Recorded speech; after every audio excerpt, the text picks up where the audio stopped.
Yo, what's going on, everyone? Welcome back to Week by Week. Now, this isn't like a podcast episode. We've just kind of decided here today, really, to after our teams play, we're gonna do a team breakdown, give out grades, how we think our team did. So, I'll let Tyler open it up with his Bears. So today we played the New York Giants down at Soldier Field, and we came out with the win 17-13. I'm going to start out with the grades. I'm going to explain why I gave those grades. First off, I have the play calling with Matt Nagy. I gave that a C. The second half looked really rough, but the first half was really, really solid, especially from the offense. I don't really want to go much in on that. I pretty much talked about that. Next, I have Mitchell Trubisky. I'm going to give him a D. First half was strong. First half, he went 13 for 18 for 158 yards and 2 touchdowns. But the second half, he went 5 for 10 with only 30 yards and 2 interceptions. You know, after that, after that second half he had last week, and then he opened up that first half, I was like thinking, like, damn, Trubisky's really about to be good this year. This motherfucker's bipolar as hell. But here's the thing with this little fucker. Okay. He has to have confidence to succeed. If he has one mistake, his game's over. Oh, yeah. You see him in the pocket. He looked really comfortable in the first quarter, throwing really good passes. Then he has that one interception where it was tossed up between Robinson and James Bradbury. And then after that, he's just rolling out of the pocket. He's not looking as good. He's panicking. As a quarterback, you have to know. You have to have confidence. You have to tell yourself you're going to make a mistake. Mm-hmm. You got to rebound from the mistake you made. But he just can't do it. He could be a great quarterback if he could just have that confidence. And we saw it today in the first half. And in that second half. I mean, he went crazy in that second half last week. Yeah. Man. Here's the thing. He's played good for only 3 quarters and sucked for 5. I mean, yeah. If it was me, I'm going Foles. Seriously. You know, I feel like, though, see, that situation reminds me a lot of Tennessee's last year. You know, we had Mariota, you know, because after we opened up that week 1 with Mariota and we kicked the Browns' ass last year, I was like, damn, like Mariota really, he's going to be good. Yep. And it's like, though, from there, he just went downhill. Yeah, for real. But my next grade, I have David Montgomery, who I was really impressed by, especially after coming back from an injury. He finished with 16 carries for 82 yards, and he got some receptions. Hold on, I'm getting to that. He had 3 receptions for 45 yards and a score. This man in the fourth quarter alone had like 3 straight first downs. It was crazy. He is a tank. Yeah, bro, he's hard to tackle. He's very hard to tackle. Really hard to tackle. I believe he's going to have 1,100 yards on the year. I have him having a huge year. You really? Especially what he did after coming back from that neck injury. I mean, he turned into God. Oh, while we're talking about that, we'll bring this up on the podcast later this week. But go ahead and send out prayers up for Saquon Barkley. Yes, for real. I seen he tore his ACL, so we'll talk about that later this week. Yeah, prayers up for Saquon. But even that little wheel route he ran from the backfield for that touchdown, that was a good play, especially from Trubisky. Oh yeah, how he read that. That was nice. I wasn't home. I need to watch the highlights from that game. Mm-hmm. I only got to watch the second half of Tennessee, but they played like dog shit. Yeah, I didn't really get to watch it, so I'm gonna have to hear what you say about it. But next, I have Anthony Miller, who last week I would have gave an A+ to. But this week, that's a fucking F. Jesus Christ, what did he do? Receiving. Hell, he didn't even have a catch. That's exactly why I gave him F. I didn't really see him do anything. He didn't have nothing. He dropped a touchdown pass from Trubisky. It was money. He should have caught that. He caught one very similar to it last week too.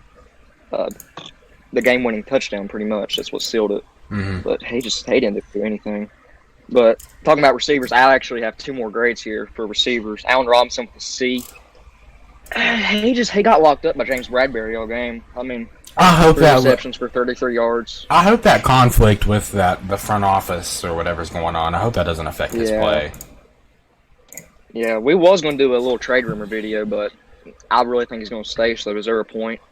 I mean, you know, I think it's something we should talk about, like, later this week, you know, when we do the podcast. Podcast will be up on Thursday, like it was last week. So, we got a lot of stuff to talk about. Thursday, a lot. Mm-hmm. All right, this is my last offensive player that I graded. Darnell Mooney from Tulane, 5th round pick. The past 2 weeks, he has had 3 receptions for over 30 yards on a score. Well, this week he had a score, not last week. But I gave him an A. I mean, he looks amazing. I would actually give him the 3rd spot over Ted Ginn Jr., who was actually out with an injury today. So Mooney got a lot of snaps, and he really took advantage of that. I'm really impressed.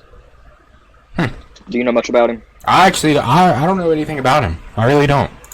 He's a very intelligent. He's sort of a smaller guy. I think he's like 5'10", I believe. I could be wrong on that. But he's very speedy. He was a 5th rounder from Tulane. Right. I think I already said this. He's very intelligent. He's a hell of a football player. I can't wait to see what he does for this offense for the future. Heck yeah, man. That definitely. Well, I guess if you're finished, I'll go ahead and get into my Titans. I got the defense then. I'll probably break down the player too. All right. I got pass rush. Okay, I got 2 different grades for this. Quinn was limited today, but when we had Quinn, that was an A. That's outstanding.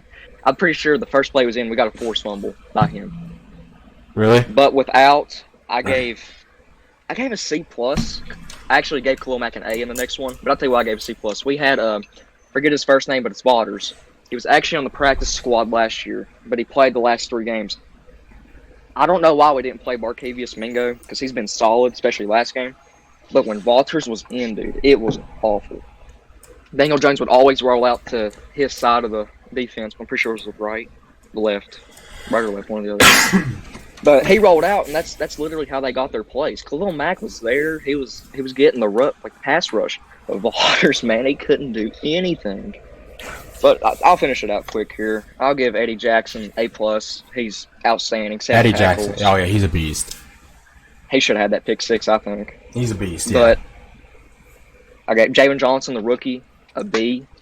The thing with him, he's really solid in man coverage, but when it comes to zone, he kind of struggles a little bit, but he can make his tackles and everything. And then last and foremost, I've got special teams with a B. Santos missed a 50-yarder. It's a 50-yarder, but still, we could have been up by a touchdown then. Pat O'Donnell averaged 50 yards a punt. Patterson did well, so I gave that a B. But you can go ahead. Well, so the Titans pulled through 33-30, but at one point in the 4th quarter, they were up 30-17. And, Tannehill played insane. 18-24, 240 yards, 4 touchdowns, had a perfect QB rating, I think. Tannehill looks really good, which, for Titans fans, that's a sigh of relief, seriously. But Jonnu Smith, I'm gonna give Jonnu Smith an A+. I have been so big on Jonnu Smith. I was big on him last year. Jonnu Smith had 4 receptions for 84 yards and 2 touchdowns. Yep. And another guy I actually want to touch on was Adam Humphries. Man, I love Adam Humphries. I do too. I love him coming out of Tampa. He's outstanding. He's just such a solid guy.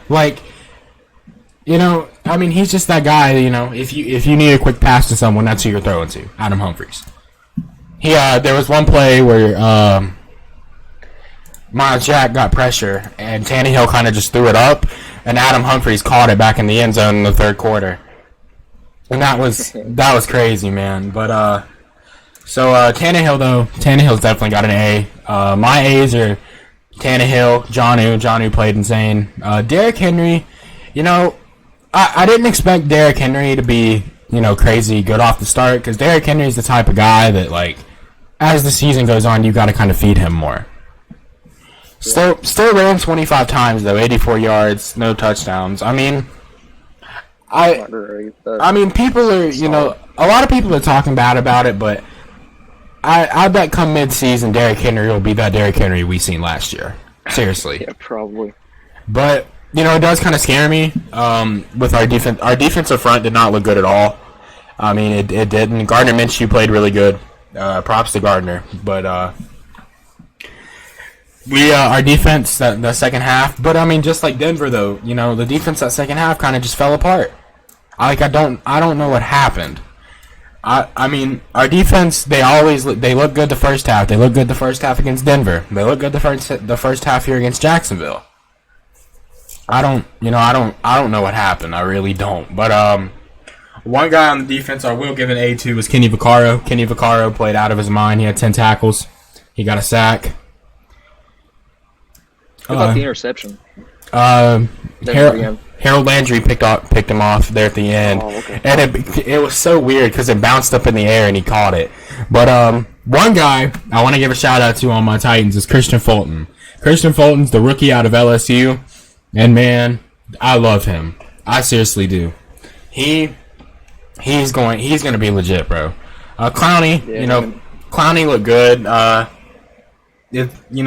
think it's still kind of slow for Clowney right now, but I think Clowney will be fine. Clowney's going to be solid. Malcolm Butler, he played good, but it felt like every time, because they had Malcolm Butler matched up on Chark. Really? And they did, and I just, I don't like that matchup. DJ Chark is a fast little motherfucker, and Malcolm Butler is not. But I mean, besides that, I mean, he did get beat a couple times. Malcolm Butler all around played good. I mean, our safeties and corners played good. Kevin Byard really hasn't. I mean, he had a pretty big impact week 1, but he didn't really do anything today. We got a sack. The Jack Crawford. I don't actually know a lot about Jack Crawford. I think he went to Penn State. I'm pretty sure, but he's pretty old at this point. He's like 32, 33. Yeah, I don't know much about him. I think he came out of Penn State a couple years back, but Derrick Henry. Like I said, back to Derrick Henry though. I do think it's a little bit of an overreaction. People are saying, that he's just done. I mean, Derrick Henry's never had like a great start to the season. He never has. It's always later on. And like I said, I do think he'll be fine. Offensive line didn't. I mean, the offensive line still looks kind of rough. It really does. Gostkowski missed an extra point, but he hit another game-winning field goal. 49 and 50-yarder. It was the one that he hit to win the game was 51. Oh wow. Okay. Yeah. No, But I felt like that's how he was, though, in New England. Like, he'd always miss that shit. But if it came down to the game, like, the game was on the line, he'd hit it. So, I mean... Yeah, Gostkowski was a beast. But, Vrabel, I feel like Vrabel, we've got this defensive-minded coach. Vrabel's got to do something. He really does. I mean, it seems like Tennessee loves their blitzes. They really do. And everyone knows that. But... I think Vrabel's got to realize that going up against these high-powered offenses, especially Jacksonville. Jacksonville's offense isn't terrible. I mean, obviously Gardner looked good, and then DJ Chark, he's on the upcom. D.D. Westbrook, all them. They're all pretty quick. I mean, you can't keep, applying that same defense that worked last year because teams know now. That's like Derrick Henry. That's why you can't run the ball with him every single play anymore because teams know. That's how we got to the division champion or the conference championship or whatever. That's how we got there because Derrick Henry. That's how we upset New England. That's how we upset Baltimore. That's how we were at least leading in the first half against Kansas City. I mean, it's just. That just can't happen every time. But that also gets me to Arthur Smith, the OC. Arthur Smith's got to be better, man. He really does. He's got to be better. He keeps... Like, I just don't understand. All right. And maybe it's just me, but tell me if I'm wrong. So if it's 3rd and 1, please tell me why you run a goddamn quarterback sneak when Derrick Henry is your fucking running back. I don't get it, man. I don't get it. I don't get what makes him keep doing that. Yeah, I mean, it's Ryan Tannehill. It's not Lamar. But don't get me wrong. Ryan Tannehill's pretty mobile. He is. Ryan Tannehill can move. With Henry, man, you're back. Yeah, but with Henry, why do you do that? Like, And another guy, Corey Davis. Corey Davis, he only had 3 receptions, but I mean, Corey Davis is basically playing our number 1 receiver. AJ Brown didn't play today. Dory Jackson still isn't back, but I think once we get a Dory back, we don't have a number 1 corner. AJ Brown comes back. I actually don't even know what was wrong with AJ Brown. I really don't, but I'm gonna go read on it real quick. I think. Yeah, hold on. Let me look that up while we are recording here. While you're doing that, I forgot to mention one of my grades. The offensive line actually gave a C+ to. It looks solid, especially with the rushing game, like very solid with the rushing game.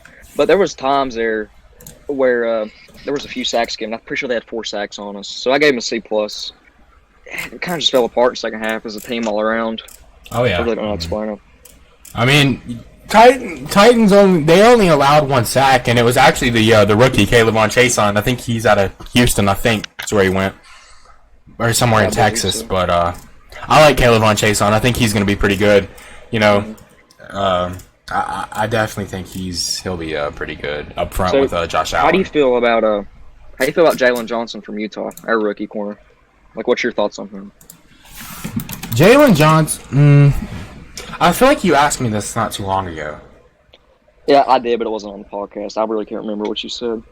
Well, I know he had some shoulder issues? Was that what it was? Shoulder and a knee. See, the knee thing kind of scares me. That was forever ago. The shoulder was last year. Okay. I mean, as long as he can stay healthy, because he was, a late second, right? Yeah, late second. I think he was actually picked around the time Christian Fulton was, but yeah. But yeah, no, I definitely think Jalen Johnson can be good. I really do. Yeah. But I'm not sure if the knee thing was legit or not. I believe it was, but I know the shoulder thing was for sure. But I'm not positive about the knee. I believe it was there. But so yeah, that concludes what I have to say. So, anything else you want to add? I just want to talk about the Giants for a second. All right, let's hear it. Although Daniel Jones didn't have the best statistical-wise game, I think he looked solid, especially against the Bears defense. He didn't throw for a touchdown. He didn't have an interception. He looked good, like especially for mobility and rolling out of the pocket. He just looked solid. Daniel Jones is up to Barkley. I like Daniel Jones, but I do too. But anyway, is that all we gotta say? That's all I've got. Well, thank you all for watching. If you made it this far, make sure you leave a like, comment some suggestions. We always need video ideas, because we're trying to expand past just the once a week podcast. We want to do other stuff. Yeah. So any video ideas, just let us know. But we'll see you guys probably Thursday for the podcast, unless something big happens. Yep. Peace out.